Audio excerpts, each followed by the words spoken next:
carbon, basically. So not only would I wear shungite, but I would also eat charcoal. Okay, so I know I don't want you to ask you, but I got C60. Oh, good. Yes, so excellent. Like, no, that's so you paid a lot for that. So I was telling, who was I just telling? I was telling the gal, she got jabbed, she got one jab, and I was like, go get that product. I know it's expensive. It's $10 a capsule, but 8 of those capsules, we know over 2 days we'll get someone out of the hospital. 8 each day, so 16 capsules total. We'll get someone out of the hospital. Can you have a Herxheimer? Can you have a reaction with the Super C60? Did you detox? Great question. I have never seen anybody get a real bad Herxheimer with C60. Okay. That's not to say it can't happen, but it's a really good neutralizer because carbon's like a sink, right? You take in the carbon and it neutralizes all radiation. It sucks up all toxicity. Right. So even it's not pulling other stuff out. Well, see, the thing, whatever it pulls, it holds. And it's very difficult to saturate carbon because carbon is like for example, that Dr. Drew product. That on the outer layer of that, it's got 24,000 carbon atoms. Right. It's like this. It's a ball on, and then another layer of like 14,000 inside of that, then another layer. So you're not going to ever have an oxidant that's going to be able to strip that. Not even radiation, like uranium, will not strip it. It's enough to neutralize radiation, and that's why again, to neutralize all radiation, carbon's used. That's why carbon's the great neutralizer. I'm going to poultice on the jab. If you make a poultice of it on the jab site, yes, you could absolutely. Yes. So that's a very good point. Let's say somebody got jabbed and they're like immediately, having doubts about it. You could wet charcoal and put it on topically. And that's a very good idea. Genius. Yeah. Put in some kind of fat, some oil of some kind, or fat, or water? No, I would just do water. Because charcoal is like distilled RO. Yeah, I mean, basically what, let me just tell you an incident that happened to me. What happened to me is I was going out of my house. I had to run and get something in the shed, and when I went in the shed, I got stung in the eye by a wasp. Oh my God. On the eyeball. Craziest thing. I mean, I was on my way out, and I was like, oh my God, but I ran in my house. I put my finger in the water. I had a big open container of just open charcoal, put that in there, and put it right on my eye. Within 20 minutes, I could see, and within an hour, I drove away. Now, I had a big black eye. Wow. It was crazy. I got stung in the eyeball, and I had a black eye like I got punched in the eye, but I was okay. Right. That's how quick it works. And then those that have it, that have gotten the jab, and now it's like 6 months later. So the best thing always, for anybody who's been jabbed, the best thing is being injected with straight ozone gas. Okay, and no one talked about on this week. And that's an incredibly important thing. And that's something like, for example, like we're lining up the doctors in Texas so that when it's go time, we're going to have our own clinic with our own hospital doing our own thing, and separate from the federal government, separate from the AMA. I want to be a direct IV nurse. Yes, we're separating ourselves away from it when the time is right. Everyone's ready to go. It's going to happen. It's inevitable. Once that happens, we're going to have the first line of defense, which is oxygen. What's the best oxygen? Ozone off a tank. It has to come off an oxygen tank. Now, I just recently got my ozone set up in Texas, and that will be the first system that will go in to that clinic. It's going to start as a clinic, eventually become its own hospital. Right. The second defense is always charcoal and carbon. So oxygen is like the father, that's the son, and the earth is the mother, and that's the charcoal, and it's the interaction between them. Now, which one's the most important? Well, if someone's been jabbed, they need immediate relief, then you got to inject them with ozone. And I did that in a clinic in Tijuana for 10 years. I'm not guessing. It's not a guess. It's miraculous. It's miraculous. Yeah. It'll stop any virus in its tracks, any COVID. What do you think might be ability if I try to start something like even direct for patients in need? Like what state are you in? Jersey. Jersey's the okay. It was Mrs. Smutko who lived next to me. Remember I told that story? Yeah. She knew who the bag man in New Jersey was in the 70s. She knew all the corrupt politicians, who they were, what they were up to, how long they'd been in the corruption, who was involved in the mafia, everything. It's very hard to make an argument that New Jersey isn't the most corrupt state in the union. It's likely it is. I'm from every angle. Like 4 people here that you from Jersey? You know. No, from Texas. Okay. Right. Yeah. And you can see what's going on with our friend Ian Smith over there with Governor Murphy. He's been battling Governor Murphy, with his gym up in Belmar, and it's horrendous. I mean, it's just the worst ever. So. if you want to fight, you got to get into the southern states where people still care about liberty. Now, in Texas, we've got one of the Supreme Court justices, I'm not going to name his name, is on our side, and I mean all the way on our side. He's friends with me, he's friends with Mickey, he's friends with Dell. He comes to all our events, he's always there. His wife is Venezuelan, and she escaped the communism. They know exactly what we're dealing with. So we have strong allies in the government in Texas that aren't going to take it, right? We have 100 million guns in Texas. So you might want to start thinking seriously about it. Dr. Jerry Tennant, Healing His Voltage? No. Oh, he's in, what's that town called? Healing His Voltage, Dr. Quillen. Okay, cool. Okay. Nice. Scalar energy device. I've probably seen that site. I'm big into zappers and electronic medicine, so I'm sure I've seen the site, but I didn't put it together with Texas. Wait, what's his name again? Dr. Jerry Tennant. Oh, yeah. Is that the guy who does, there's something about farming, that device that he created is with, he works with, yeah. I know of Jerry Tennant. Yeah, I know of him. Yeah. Do you know about Trivortex? They have a subcutaneous ozone thing that puts, and nice. they have a little grounding plate. They can take it right to the jab. They put it in different places. Oh, nice. So Trivortex. It's called trivortex.com or something? Yeah, I think trivortex.com. Okay. Yeah, Brian, check that out for instant jab. Instant jab, like neutralization. Yeah. So. Okay, good. I got to remember that. Trivortex.com. Question about I'm Eurovax, thank you, as of trying it started 2 days ago. But does it have to just be the morning?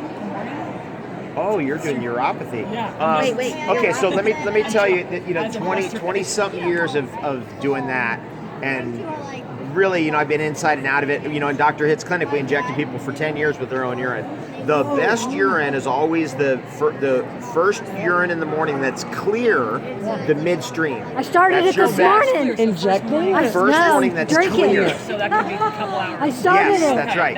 Clear. Otherwise, okay. Mix So it if you with start juice or knocking drink back it? the morning urine, what ends up happening is you'll knock yourself out because your body will release all the neurotransmitters in your urine. If you throw that back into you, it'll knock you right back out. You'll go right back to sleep. And that's a big problem with doing the morning urine is that all your neurotransmitters that your body's trying to get rid of to wake you up, suddenly they're going back in. So what do you do? What do you do? This is cystitis. Like if you have Charcoal? Oh, and by the way, just for everybody on that, Dr. Group and I did a 2-hour talk on this that we're giving away to free everyone at this event. That's at globalhealinginstitute.org/UT. I got that off your Telegram. Yeah, it's on today. Telegram. I saw Yeah, that it's on today. Telegram. I did it this morning. I took it with, I put 3 ounces in my tea and 3 ounces in my baking soda lemon. Couldn't taste it, guys. And I'm searching for the taste going, there's no taste. Because Did it make you sleepy? Nice. because I put essential oil in my tea too. It has clove and for immunity. I've got 6 different essential oils in my tea. So I'm like, I can't taste this. So next I'm gonna do that 9-day thing where you ferment it. Uh-huh. Then I'm gonna put it in my moisturizer. I'm gonna put it in my hair, and I'll be back. I'll be Benjamin Button next time Okay, you nice, see me. awesome, Yeah. yay, yeah. So in the hospital one time that they said this woman, she was injecting her baby with urine, and they said she was trying to kill her child with Munchausen's by proxy, and they trying to take her kid away.